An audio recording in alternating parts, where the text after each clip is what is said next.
एक सुंदर सी लड़की गोलगप्पा खा रही थी, लेकिन पता नहीं क्यों उसने अपना चेहरा ढक के रखा था।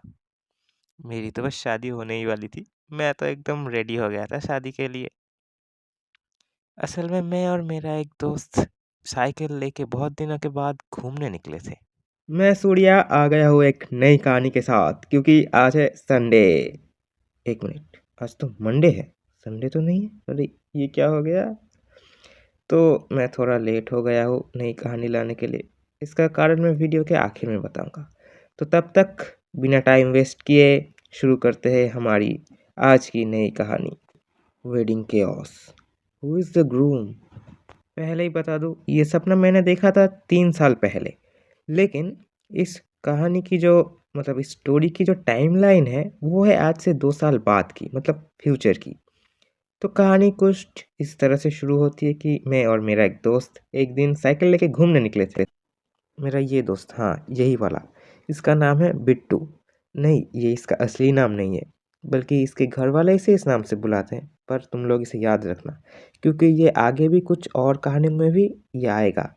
इस सपने की टाइमलाइन के हिसाब से हमारी एज होगी अराउंड 21 और 22 साल के आसपास। तो हम दोनों जाते जाते कुछ इम्पोर्टेंट बातें कर रहे थे, जैसे कि मैंने सुना कि तुम्हारी गर्लफ्रेंड बन गई है, अब तो तुम्हारे मज़े ही है। अरे भाई क्या बोल रहे हो? अच्छी अच्छी बातें बोलो ना। तो तुम शादी कब कर रहे हो वैसे? मजाक से हटके हम दोनों बस ऐसे ही कुछ बातें करते हुए जा रहे थे। लेकिन तभी जाते जाते हमें थोड़ी दूरी पर दिखता है एक बहुत अजीब सा पेड़। तो हम उसके पास जाते हैं उसे देखने के लिए, क्योंकि वो पेड़ सच में बहुत ज़्यादा ही अजीब सा था। उसके अलग अलग डालियों पर अलग अलग रंग के पत्ते थे, या शायद फूल थे। मतलब फूल जैसा दिखने वाला पत्ता, या शायद पत्ते जैसा दिखने वाला फूल, मतलब पत्ता फूल। नहीं नहीं, पत्ता ही था शायद। तो हम जल्दी से उस पेड़ के पास पहुंचते हैं, ये देखने के लिए कि असल में वो है क्या चीज़। पर हम उस पेड़ को देख ही रहे थे, तभी हमें थोड़ी दूरी पर दिखता है कि एक पार्टी चल रही है, मतलब किसी की शादी की पार्टी चल रही है। तभी मेरे खुराफाती दोस्त के दिमाग में एक खुराफाती सा आइडिया आता है। वो कहता है कि चलो हम चुपके से जाएंगे पार्टी में, कुछ अच्छा खाना खा के चुपके से भाग जाएंगे। पहले तो मैं मना कर रहा था, लेकिन फिर वो मुझे किसी तरह से मना ही लेता है। तो हम दोनों प्लान बनाते हैं कि किस तरह से हम अंदर जाएंगे। फिर प्लान बनाने के बाद हम दोनों जाते हैं उस पार्टी के अंदर, मतलब पार्टी के गेस्ट के पास, और सोचते हैं कि अंदर कैसे जाया जाए। खाना खा के भागना तो भी है। फिर हमें अचानक दो लोग आके पकड़ लेते हैं। अरे भाई हमने कुछ नहीं किया, हमने कुछ नहीं खाया, हमें जाने दो भाई, मैं ऐसे चिल्ला रहा था। लेकिन वो लोग थोड़े ही हमारी बात सुनने वाले थे। वो लोग मुझे पकड़ के कहते, हाँ इसे इसे ले चलो, इससे हमारा काम बन जाएगा। ऐसा कह के वो लोग मुझे पकड़ कर एक ड्रेसिंग रूम के अंदर लेके जाते हैं ज़बरदस्ती। तो वो लोग लाके मुझे यहाँ पे बिठा देते हैं। मैं कहता हूँ, भाई तुम लोग मुझे यहाँ पे क्यों लेके आए, चाहते क्या हो आखिर? तो वो लोग मुझे समझाते हैं कि एक बहुत बड़ी वाली प्रॉब्लम हो गई है, जो सच में बहुत बड़ी वाली प्रॉब्लम है। असल में आज यहाँ पे जिसकी शादी हो रही है, मतलब जो दूल्हा है, वही कहीं पे नहीं मिल रहा, वो असल में खो गया है। तो ये लोगों का कुछ अलग ही प्लान चल रहा है। ये सोच रहे हैं कि ये लोग मुझे दूल्हा बना के मतलब काम चला लेंगे, मतलब कुछ भी भाई। तो उसके बाद मैं कहता हूँ, भाई ऐसे कैसे तुम लोग किसी को भी दूल्हा बना दोगे, किसी को शक नहीं होगा क्या? तो वो लोग मुझे समझाते हैं कि इन दोनों में से एक है दूल्हा की तरफ से और एक है दुल्हन की तरफ से। और मजे की बात तो ये है कि इन दोनों के अलावा असली दूल्हा दिखता कैसा है ये किसी को पता ही नहीं है। तो ऐसा कहने के बाद ये लोग मुझे दूल्हा जैसा सजा देते हैं। कहते हैं कि तुम्हें बस दूल्हा बनकर इस रूम में बैठे रहना होगा, ताकि कोई आके पूछे तो हम कह सके कि हाँ भाई दूल्हा हमारे पास तैयार बैठा है। तो इस सब के बाद ये लोग मुझे कहते हैं कि तुम चिंता मत करो, हम शादी से पहले असली दूल्हा को ढूंढ लेंगे। और फिर ऐसा कहने के बाद ये लोग कमरे से बाहर चले जाते। शायद वो लोग असली दूल्हा को ढूंढने ही गए थे, लेकिन मुझे उन पर बिल्कुल भी भरोसा नहीं था। फिर मैं रूम में बैठकर सोच रहा था कि आखिर क्या किया जाए, कोई प्लान सोच रहा था।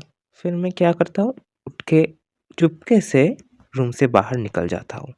नहीं, मैं भाग नहीं रहा था, मैं गया था उस असली दूल्हे को ढूंढने के लिए। भाई जिसके लिए ये सब हो रहा है उसे तो ढूंढना ही पड़ेगा ना।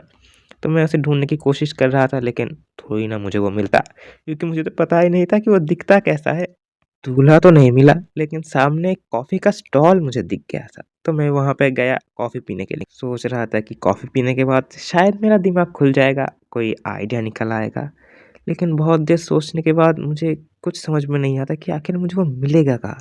तभी अचानक मेरी नज़र पड़ती है सामने वाले गोलगप्पे के स्टॉल पर, जहाँ पर एक औरत गोलगप्पा खा रही थी। लेकिन पता नहीं क्यों उसने अपना पूरा चेहरा ढक के रखा था, ताकि कोई देख ना सके। तो मुझे तो उस पर थोड़ा बहुत शक हो रहा था कि कुछ तो यहाँ पे गड़बड़ है। फिर मैंने अपने दिल पर हाथ रखा और एक बहुत बड़ा वाला रिस्क लेकर वही किया जो मुझे करना चाहिए था। अपना शक दूर करने के लिए मैंने उसके चेहरे से वो कपड़ा हटा ही दिया और फिर जैसा मैंने सोचा था, मुझे दिखता है ये असल में एक लड़का है जो कि लड़की बनकर घूम रहा है। तो पहले तो वो मान नहीं रहा था, लेकिन बहुत कहने के बाद आखिरकार उसने मान ही लिया कि असल में वही है असली दूल्हा। तो मैं उससे कहता हूँ कि आखिर तुम शादी करना क्यों नहीं चाहते? आखिर तुम्हारे चक्कर में ये लोग मेरी ही शादी करवा देंगे। फिर वो असली कारण बताता है। वो कहता है कि मैंने पहले कभी शादी नहीं की। मुझे बहुत डर लग रहा है। मुझे मतलब नर्वस नर्वस सा फ़ील हो रहा है। मुझे शादी नहीं करनी, मुझे शादी नहीं करनी। ये मेरा फर्स्ट टाइम है ना, इसलिए मुझे डर लग रहा है, मुझे घर जाना है। वो किसी तरह से मान ही नहीं रहा था, मैं उसे समझाने की बहुत कोशिश कर रहा था। चलो अच्छी बात तो ये हुई कि इस पॉइंट पर वो दोनों भी आ गए, जिन्हें पता था कि असली दूल्हा दिखता कैसा है। फिर उन दोनों ने आखिरकार उसे पकड़ ही लिया। फिर हम तीनों मिलकर उसे ले गए एक रूम के अंदर। फिर हमने उसे बहुत समझाया। आखिरकार वो मान गया और हमने उसे रेडी कर दिया शादी के लिए, लेकिन फिर भी वो थोड़ी बहस कर रहा था। फिर मैं निकल गया रूम से बाहर घर जाने के लिए। फिर मुझे दिखता है कि मेरा दोस्त बिट्टू, भाई तू इतनी देर तक गायब कहाँ था? पूछने के बाद वो बताता है कि वो मौका देखकर खाना खाने के लिए चला गया था। फिर खाना खाने के बाद वो घूमने भी चला गया था, ताकि पेट का खाना थोड़ा सेटल हो जाए। फिर चलो ठीक है, अच्छी बात है। हम दोनों निकल ही रहे थे, लेकिन तभी अचानक हमें वो दोनों आकर रोक लेते हैं। भाई आप तुम दोनों को क्या चाहिए? तो वो दोनों हमसे माफ़ी माँगते हैं। वो कहते हैं कि हमारी वजह से बहुत सारी प्रॉब्लम हो गई, रात हो रही है, एक काम करो तुम लोग यहाँ से खाना खा के जाओ। पहले तो मैं सोच रहा था कि नहीं, चलते हैं वापस, पता नहीं फिर से क्या प्रॉब्लम हो जाए। लेकिन फिर मैं सोचता हूँ कि नहीं, इतना कुछ हो ही गया है तो कुछ तो वसूल करना पड़ेगा। तो मैं रेडी हो जाता हूँ खाना खाने के लिए, ठीक है चलते हैं। अभी मेरा दोस्त उछल के कहता है कि घूम के आने के बाद भूख लग गई है, चलो थोड़ा खाना खा ही लेते हैं। अरे भाई तू कितना खाना खाता है रे? तो ये कहानी आज यहीं पे ख़त्म होती है। आशा करता हूँ कि आप लोगों को अच्छी लगी होगी। लेकिन अब मैं बताऊँगा कि आखिर मुझे लेट क्यों हुआ वीडियो देने के लिए। असल में बात कुछ ऐसी है कि मैं कल एक शादी में गया था। नहीं, नहीं, कहानी वाली नहीं, असली वाली एक शादी की रिसेप्शन थी, तो मैं वहाँ पे गया था। इसीलिए मुझे थोड़ा लेट हो गया। माफ़ कर देना, वीडियो को लाइक कर देना, चैनल को भी सब्सक्राइब कर देना, ताकि अगले हफ्ते की कहानी भी देखने को मिल जाए। तो तब तक बाय बाय, मिलते हैं अगले हफ्ते एक और नई मज़ेदार कहानी के साथ।